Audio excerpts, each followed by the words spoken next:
I woke in a bed that cost more than my first car, beneath sheets so smooth they felt like water, with a headache blooming behind my eyes and the terrible certainty that I had ruined my life in front of people who owned cameras.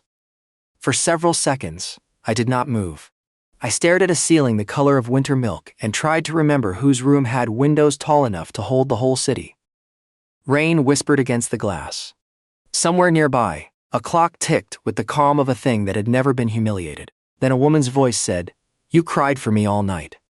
I turned my head too quickly and found Aurelia Cross seated in a dark chair beside the bed, one leg crossed over the other, a tablet resting on her knee, her black hair loose over the collar of a white silk blouse. Even sitting down, even barefoot, even with the soft, bruised light of morning on her face, she looked like the kind of woman boardrooms lowered their voices for, the cold CEO, the woman my ex used to call a glacier with lipstick, the woman everyone at Cross Meridian feared because she never raised her voice and never needed to.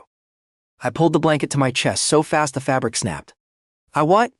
My voice came out raw, scraped by crying and champagne and too many unsaid things. Aurelia's eyes, dark gray and almost irritatingly awake, moved over my face without pity. "You cried for me," she said again more quietly. "Not about me, for me. There is a difference. Why am I in your bed?" "Because you refused the guest room." Heat flooded my face. I refused a guest room very passionately. "Oh God, you also accused the pillows of judging you." I covered my eyes with one hand. "Please tell me I died after that." "No.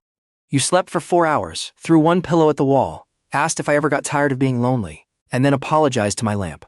I lowered my hand and stared at her. If she had smiled, I might have survived it. She did not. Her face remained composed, elegant, impossible, which somehow made the details worse. "Did I touch you?" I asked. That mattered more than embarrassment. It mattered in a way that cut clean through the hangover. Aurelia set the tablet aside. "No. I helped you out of your wet dress because you spilled champagne and stood in the rain. My housekeeper assisted. You were conscious enough to consent and angry enough to critique the buttons. You slept in my shirt. I slept in the chair." I looked down and realized the white cotton covering me was not mine. It hung loose at my shoulders and smelled faintly of cedar black tea and something expensive I did not know how to name. My dress was folded over a bench near the window, cleaned of nothing, ruined spectacularly. Last night returned in flashes sharp enough to make me nauseous. The glass ballroom at the Cross Meridian Winter Gala. 100 guests shining under chandeliers. Sasha's hand on Mira's waist. Mira's mouth near Sasha's ear. My best friend wearing the earrings I had helped Sasha choose for our anniversary and smiling as if she had not been sleeping with the woman I loved. Then Sasha's voice, public and soft and cruel. "Nena, don't do this here. Don't embarrass yourself." Everyone had looked at me. Some with hunger, some with pity, most with the relief of people watching another person's disaster instead of their own. I had not meant to drink. I had not meant to follow Aurelia Cross out into the rain, after she dismissed her driver and stood beneath the awning like a dark verdict. I had not meant to cry into the code of my ex-girlfriend's older sister, who also happened to own the company whose gala I had just turned into gossip. "I should go," I said. I pushed myself upright. The room tilted. Aurelia rose in one fluid movement and was beside the bed before I could pretend I was fine. She did not touch me, only held out a glass of water and 2 tablets on her palm. "Drink first. Leave after you can stand without negotiating with the furniture. I don't need you to manage me. Clearly you managed yourself into my bed." I glared at her. She handed me the water. "That was rude," she said as if noting weather. "Accurate but rude." Against my will, a cracked laugh escaped me. It hurt. Everything hurt. I swallowed the tablets and drank half the glass. Aurelia returned to the chair, giving me space so deliberately that I noticed. Her room was almost severe. Pale wood, black stone fireplace, no photographs except one small frame turned face down on the table near the window. There was a vase of white branches by the door, and a bookshelf arranged not for display but use. I had imagined a CEO's bedroom would be colder, full of glass and arrogance. This room was quiet in a way that felt protected. "Why did you bring me here?" I asked. "Because my sister and your best friend left you drunk in a ballroom full of investors after making you the entertainment." Her voice did not change, but the air around it did. "Because 3 people were recording you. Because when I told Sasha to take responsibility, she told me you were unstable. Because you heard her say it." My throat closed. That part came back slowly. Sasha, beautiful and silver, turning toward Aurelia with wounded eyes. "She's been like this for months, jealous, dramatic. I didn't want to make a scene, but Na refuses to let go." Mira standing behind her, silent after 12 years of friendship. silent while Sasha rewrote me into the woman no one had to believe. And because Aurelia continued, when I asked where you wanted to go, you said anywhere nobody was pretending to love me. I pressed my hand to my mouth. The words sounded exactly like me and nothing like me. I'm sorry. Do not apologize to me for being hurt. I cried all over you. Yes. At your company gala, yes. In front of donors. Several. Yes. You are not making this easier. I am not paid to make reality less inconvenient. I stared at her, and for the second time that morning, I almost laughed. It was absurd how composed she was, sitting there while my life bled through her expensive sheets. Aurelia Cross had been a shadow at the edge of my relationship with Sasha for 3 years. Sasha complained about her constantly. Aurelia thinks money can correct blood. Aurelia thinks feelings are inefficient. Aurelia could freeze a candle. I had met her only at formal dinners, where she asked precise questions about my illustration work and listened to the answers with unnerving concentration. She never hugged, never gossiped, never drank more than 1 glass of wine. She made Sasha restless, and because I had loved Sasha, I had accepted Sasha's version of her sister without examining the seams. But last night when the room turned against me, Aurelia had been the only one who crossed it. What happens now? I asked. You eat breakfast. Then my driver takes you home or to your studio. Your choice. After that, her gaze held mine. After that, Sasha attempts to control the story. Mira apologizes in a way that protects herself. Half your social circle becomes suddenly neutral. You will want to read everything written about you. Do not do that before eating. I blinked. That was terrifyingly specific. I know my sister. Do you? Something flickered in her eyes. Not anger, tiredness, maybe. I know her patterns. Breakfast arrived on a tray before I could ask more. Toast, eggs, black coffee, sliced pears arranged so neatly, they seemed personally ambitious. The housekeeper who brought it was a woman in her 60s with kind eyes and the discretion of a spy. She called Aurelia ma'am and gave me a look that said I had been much sadder than I remembered. I ate because Aurelia watched me like a pilot waiting for landing gear to deploy. When I set the fork down after 3 bites, she said more. Do all CEOs become this bossy? Only the ones funding the breakfast. I didn't ask for breakfast. No, last night you asked if grief had calories. I closed my eyes. I need to stop speaking forever. That would be a loss for several lamps. This time I laughed fully, and the sound startled both of us. Aurelia's mouth moved just slightly, as if a smile had considered appearing and decided against public exposure. The charged silence that followed was soft and dangerous. I looked away first. I had no business noticing her mouth. My heart was still standing barefoot in last night's glass. After breakfast, Aurelia left me to shower. She had clothes delivered, black trousers, a cream sweater, a coat that fit too well to be accidental. I found my phone charging on the bedside table. 37 missed calls. Sasha, Mira, my mother, Junie from the studio. A dozen messages from people who had apparently found courage after daylight. I opened Junie's first. Where are you? Are you alive? If Sasha killed you, I will haunt her tax returns. Then 20 minutes later, Aurelia Cross's driver just texted me that you are safe. Why does Aurelia Cross's driver have my number? Then Nina, is this a kidnapping or a romance? I texted back, neither. Hangover. Safe will explain, she replied instantly. That answer is suspiciously short for a woman who left a gala with a billionaire. I put the phone down before it could injure me further. In the bathroom mirror, I looked like a woman assembled from rain and bad decisions. My eyes were swollen. There was a faint mark on my collarbone where the wet dress had rubbed. Not passion, only fabric and weather. I pressed my fingers there and remembered Sasha saying unstable. I had built a life around being reasonable. Reasonable partner, reasonable friend, reasonable artist who accepted late payments from clients because asking firmly felt impolite. I had been so reasonable that when my girlfriend and best friend betrayed me, they expected me to step aside neatly so nobody would trip over my pain. By the time I came downstairs, Aurelia stood in the foyer speaking to a man in a navy suit. She had changed into black trousers and a charcoal blazer, hair pinned back, all softness from the bedroom erased. CEO again, glacier with lipstick. She ended the conversation when she saw me. The man looked at me with professional blankness and left. Your car is ready, Aurelia said. Thank you. I stopped at the foot of the stairs. For bringing me here, for not letting me wake up somewhere worse. You are welcome. And for the shirt. Keep it. I can't keep your shirt. You cried into it. I consider the transfer complete. I held her gaze. Do you always make kindness sound like paperwork? Her expression sharpened, then eased. Usually, there was something almost vulnerable in the admission. It unsettled me more than the bed had. Aurelia. Her name felt strange in my mouth.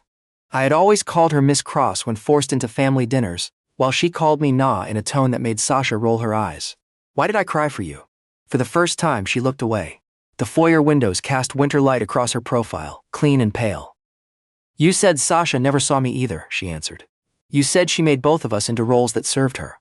The cold sister, the embarrassing ex. You were angry on my behalf.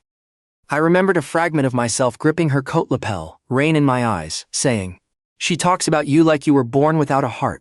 But she just hates that yours doesn't perform for her. Shame and tenderness moved through me together. I don't remember all of it, that may be a mercy. Was I wrong? Aurelia turned back to me. No. The car took me to Alder and Bloom, the small design studio I had opened 2 years earlier after leaving agency work. I made illustrated stationery, event visuals, hand-painted menus, delicate paper things for people who wanted their love stories turned into objects. By noon, Junie had locked the front door, dragged me into the back office, fed me soup, and demanded a full report.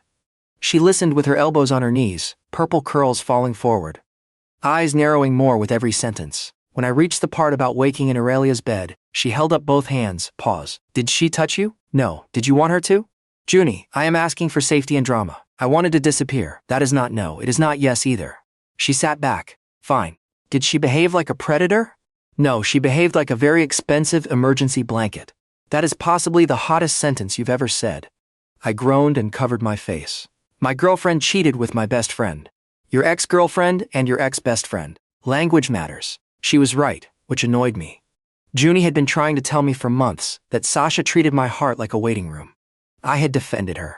I had defended Mira too, because Mira had been my person before Sasha, and I could not imagine two betrayals fitting in the same room until I walked into one. By afternoon, Sasha's version had already started moving. She posted a soft gray square with words about difficult transitions and loving people enough to release them. Mira commented with a white heart. Tess, a mutual friend who collected other people's scandals like vintage glass, wrote, "Proud of you for choosing peace." I stared until the letters blurred. Junie took my phone from my hand and locked it in the register. No. I need to know what they're saying. They are saying lies in a neutral font. You do not need that. An email arrived from Cross Meridian's event department before closing, formally thanking Alder and Bloom for the gala illustrations, and confirming final payment plus a discretionary excellence bonus. I stared at the number. This is too much. Junie leaned over my shoulder. That is not too much. That is rent with lipstick. Aurelia did this. Good. Consider it emotional hazard pay. I wrote to the event department asking whether the bonus was standard.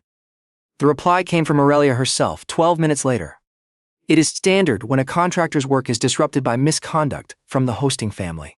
If you want it reclassified as damages, I can arrange that. I stared at the screen. Then another message appeared. Did you eat lunch? I typed. You cannot keep checking whether I eat. She replied, I can. You may refuse to answer. I answered soup.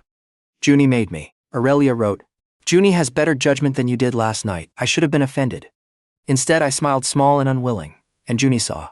Oh no, she said. What? Your face did a thing. My face is traumatized. Your traumatized face wants to text the expensive emergency blanket.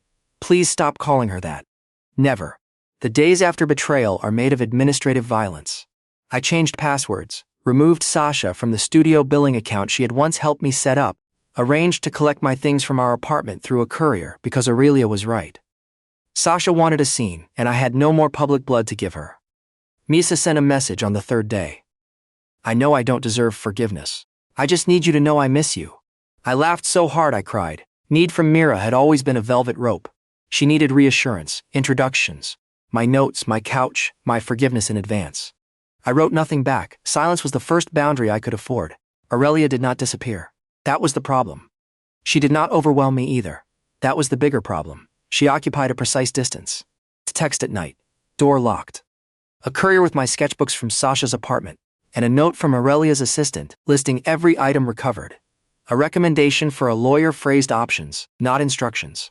A black car outside the studio one evening when paparazzi from a local gossip account appeared after Sasha's post went mildly viral in our little creative circle. The driver did not approach. He simply stood by the curb until the photographers left. I texted Aurelia. I did not ask for security. She wrote back. Correct. Junie did. I turned to Junie, who was pretending to inventory ribbon. You called Aurelia. I called her assistant. Very different tax bracket. Junie. There were men photographing you through the window. Nah. I am 5't tall and armed with floral wire. I outsourced menace. I wanted to be angry, but fear had left me shaky. I went into the cooler and stood among buckets of anemones until my breathing steadied. When I came out, Aurelia was in the studio. Not her driver. Not an assistant, her. She wore a long black coat, no visible jewelry except small silver earrings. Her hair twisted low, the room changed around her.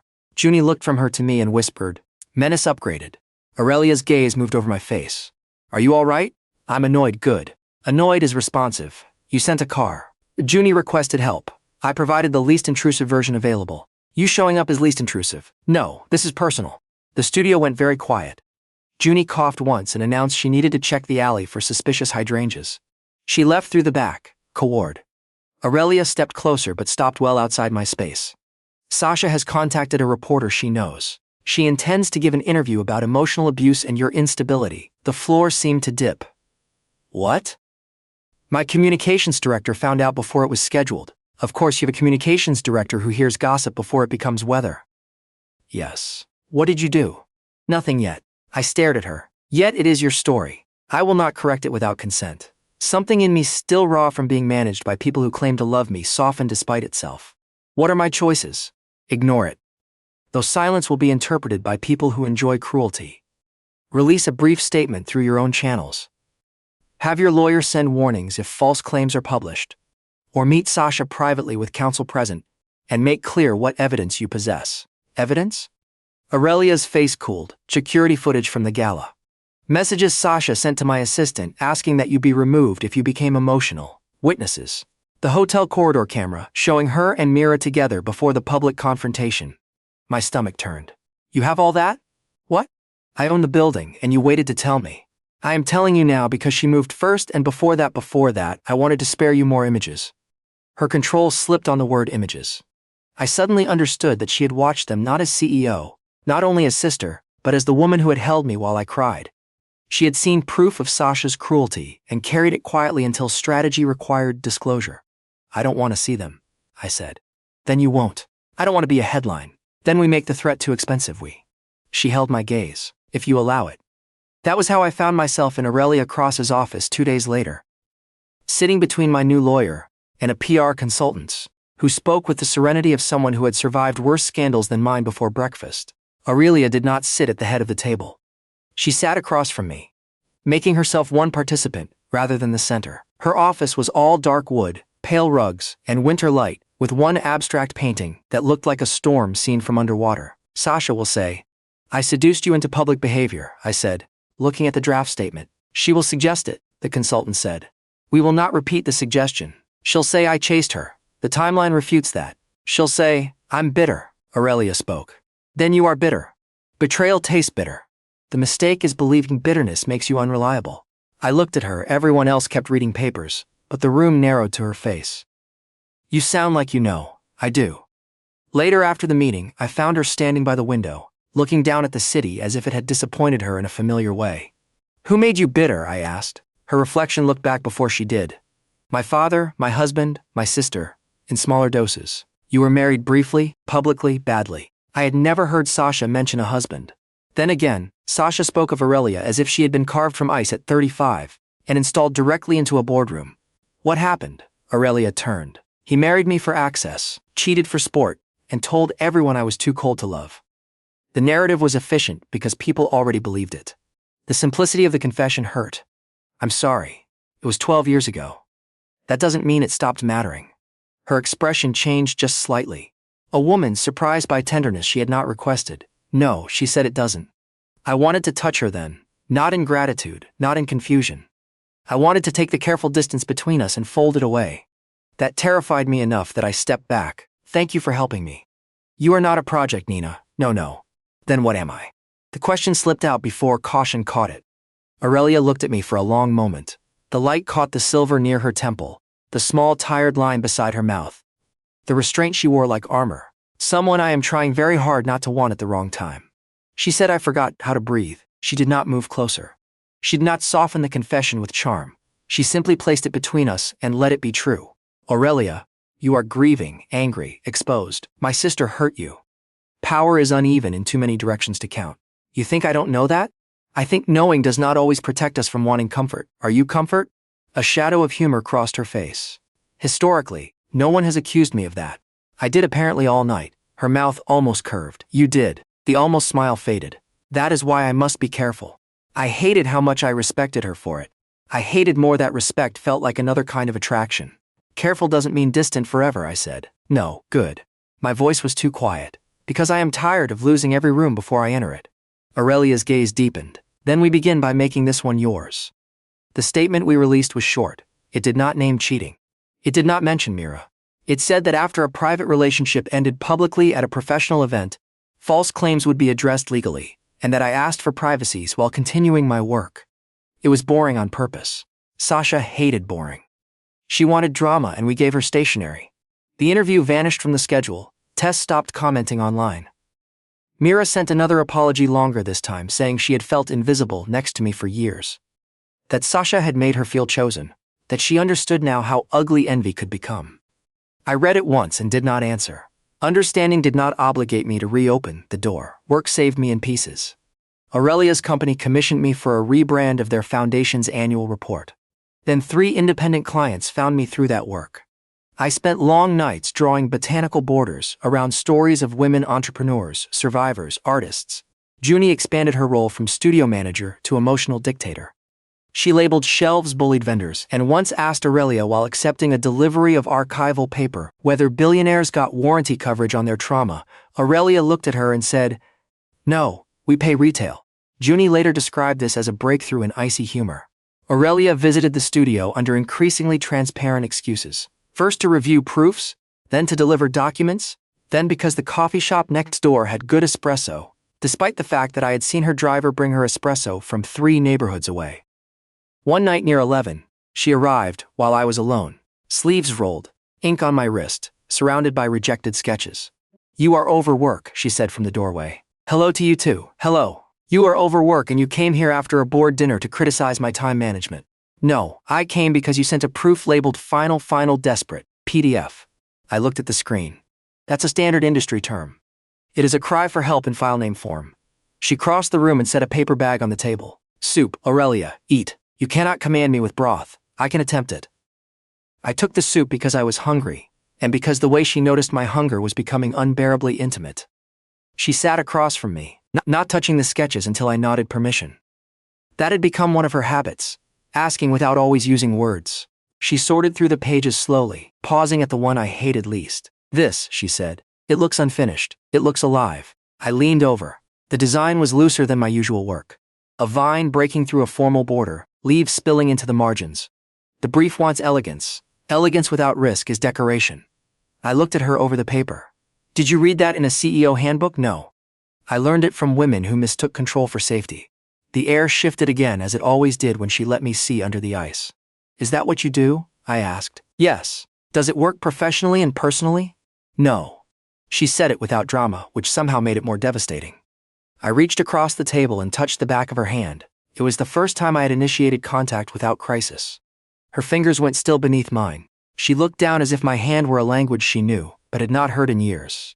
"Nina, I know. Wrong time, uneven power. Your sister is my ex.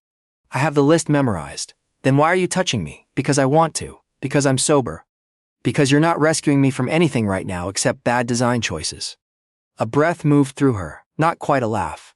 She turned her hand palm up slowly, giving me every chance to pull away. I did not. Our fingers fitted together with a shocking lack of ceremony. No thunder, no music, just skin, warmth, and the small stunned realization that want could be quiet and still rearrange the room. "This is dangerous," she said. "Soup usually isn't." Her thumb brushed my knuckle once. "You know what I mean?" "Yes," and I looked at our hands. I spent 3 years with someone who touched me as if affection gave her ownership. "You touch me like permission matters." Her face changed. "Not much, but enough." "It does. Then maybe danger is not the same as harm." We did not kiss that night. That mattered. She held my hand until the soup cooled, then released it first because she was still Aurelia, still careful enough to hurt a little. When she left, she took one of my rejected sketches, the vine breaking through the border, and said she was purchasing it personally. "It's unfinished," I protested. "So am I," she said, and walked out before I could answer. The first public confrontation after the statement happened at a gallery opening for one of Mira's friends. I had not planned to go, but Junie insisted that hiding ceded territory, and Aurelia, when I told her, said, Choose based on desire, not fear. I desire not to be stared at, I replied. Then stay home. I also desire not to let them have every room. Then go. You are annoyingly unhelpful. I am helping you hear yourself. I went. I wore a black dress that made me feel like I had signed an armistice with my own body. Junie came as backup in red lipstick, sharp enough to count as a weapon. The gallery was crowded, hot, full of people pretending not to recognize me and failing. Sasha stood near the bar with Mira at her side, both of them beautiful and tense. They looked less triumphant than I had imagined. That helped. Sasha approached after 20 minutes when Junie was cornered by a sculptor discussing wire. Nah, she said. You look well. I am well advised. Her mouth tightened. By my sister, by myself, occasionally. Aurelia likes broken things. The words struck because they echoed a fear I had not admitted aloud. I kept my face still. Then you must be safe. She doesn't like cruel ones. Sasha's eyes flashed. You think she cares about you? She's using you to punish me. It must be exhausting to believe you're the center of everyone's motives. Mira said. Sasha, stop. I looked at her then. Really? Looked. My former best friend seemed smaller. Not because she deserved pity, but because guilt had finally made her less decorative. You don't get to moderate now, I said. You gave up that seat. Mira's eyes filled. I know. Sasha scoffed. Don't perform regret, Mira. It doesn't suit you. The cruelty in her voice was casual, practiced. I heard myself from the outside, then heard how many times I had mistaken that sharpness for honesty, when it was only a blade looking for a handle. You talk to everyone like that eventually, don't you? I said. Sasha turned back to me. Like what? Like we're auditioning for the privilege of not disappointing you. For the first time, she had no immediate answer. People nearby had gone quiet. My pulse hammered, but I did not shake. I loved you, I said. That was not permission to rewrite me when you stopped. And Mira was my friend. That was not permission to use what she knew to make the betrayal more efficient. Mira began to cry. Sasha looked furious. Not because I was lying, but because I was finally being accurate in public. Are you finished? She asked. With you? Yes. I left before she could answer, because dignity is sometimes not a final speech, but choosing the exit yourself. Outside, the air was cold and clean. Aurelia was waiting by the curb. I stopped. Junie called you? Junie texted one word, which was potentially. Despite everything, I laughed. That woman needs supervision. She believes that's her role. Aurelia opened the car door, then paused. Do you want to ride or do you want me to leave? Choices again. Always choices. Ride, I said. In the car, I told her what happened. She listened without interrupting, hands folded in her lap. Face unreadable except for the faint tension at her jaw when I repeated Sasha's broken things line. Is that true? I asked. Do you like broken things? No. You hesitated because the honest answer is more complicated. I waited. Rain began to tap lightly against the windshield, as if the city remembered our first night. I am drawn to what survives damage without becoming dishonest about it. Aurelia said that is not the same as wanting damage. I would erase what hurt you if I could, but I would not erase the strength you made from it. My throat tightened. That is a dangerously good answer. It is the only one I have. The driver turned onto my street. Neither of us moved to get out when the car stopped. The studio windows were dark above the shop. My reflection hovered over hers in the glass. Come up, I said. Aurelia's gaze turned to me. Nina for tea. Maybe for more honesty. Maybe because I don't want to end tonight with Sasha's voice in my head. I will not be used to drown her out. I know. I faced her fully. Come up because I want your voice there instead. That was honest enough to frighten us both. After a long moment, she nodded. Upstairs. My apartment looked exactly like it was. Small, warm, still learning me. Yellow curtains, stacked books, a second-hand couch, sketches taped above the desk. Aurelia stood in the doorway for a moment, taking it in with the solemnity of a woman entering a chapel. It's not much, I said, suddenly self-conscious. It is yours. She said it like that was the highest compliment a room could receive. I made tea. She removed her coat. We sat on the couch with several inches between us and an entire storm inside those inches. I told her about the first time I realized I loved women. About being 16 and terrified and relieved. She told me about marrying a man, because the board trusted wives better than rumors.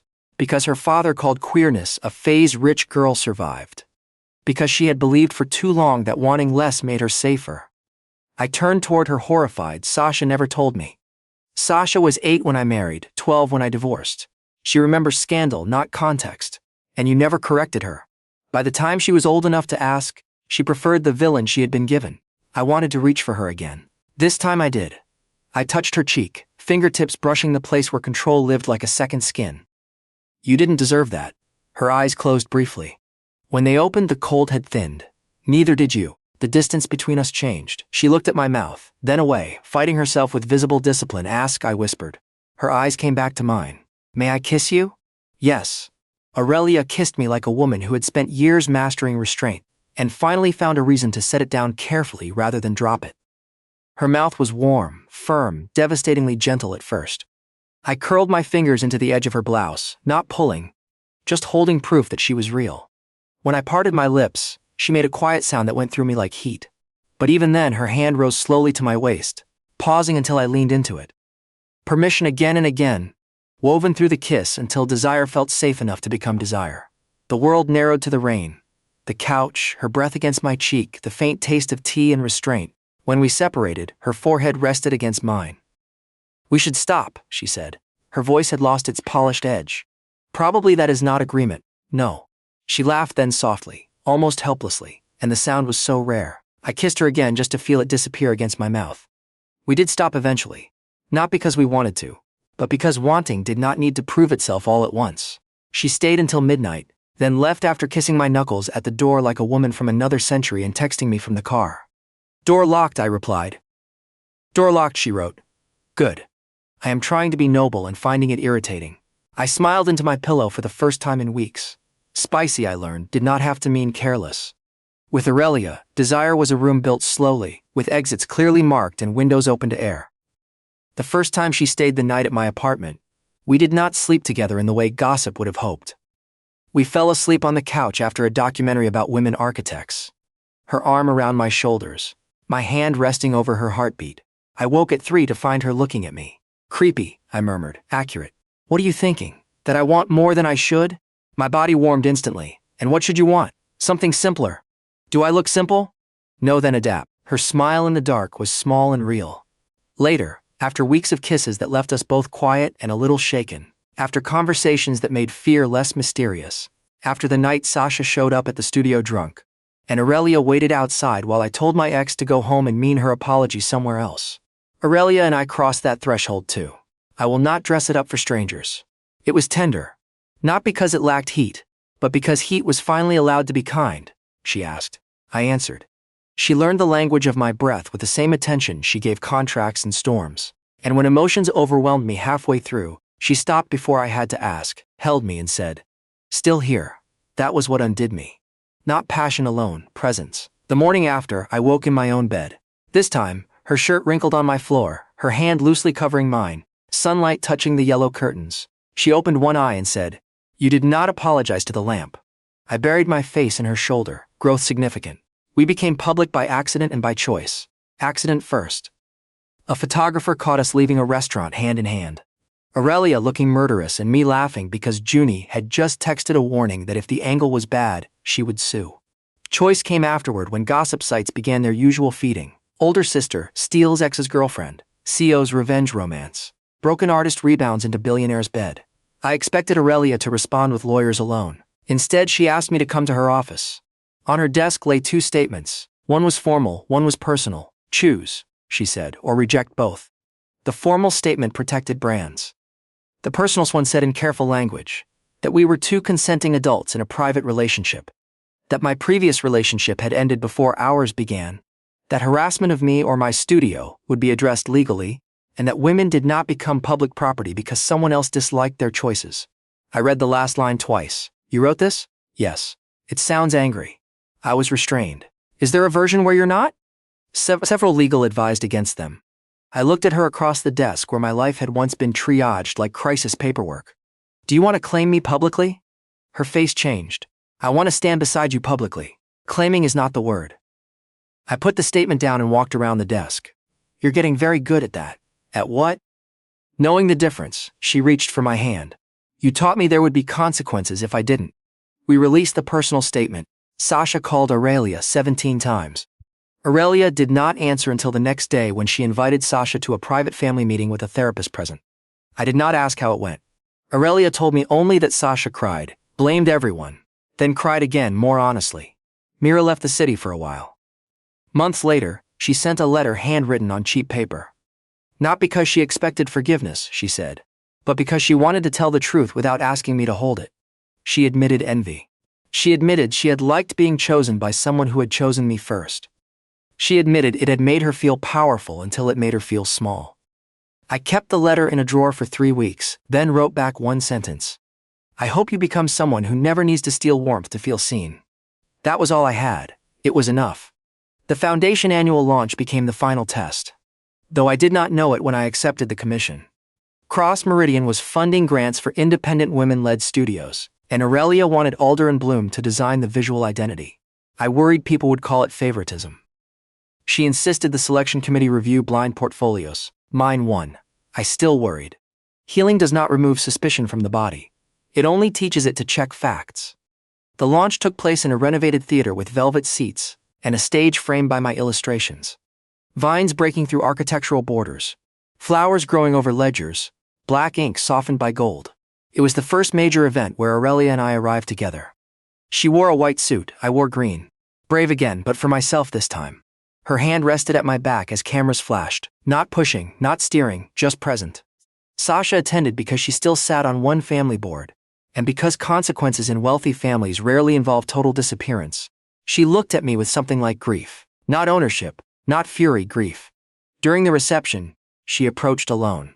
Aurelia's hand tightened once, then released as I stepped forward. Nah, Sasha said. I won't make a scene. Good. Her mouth trembled.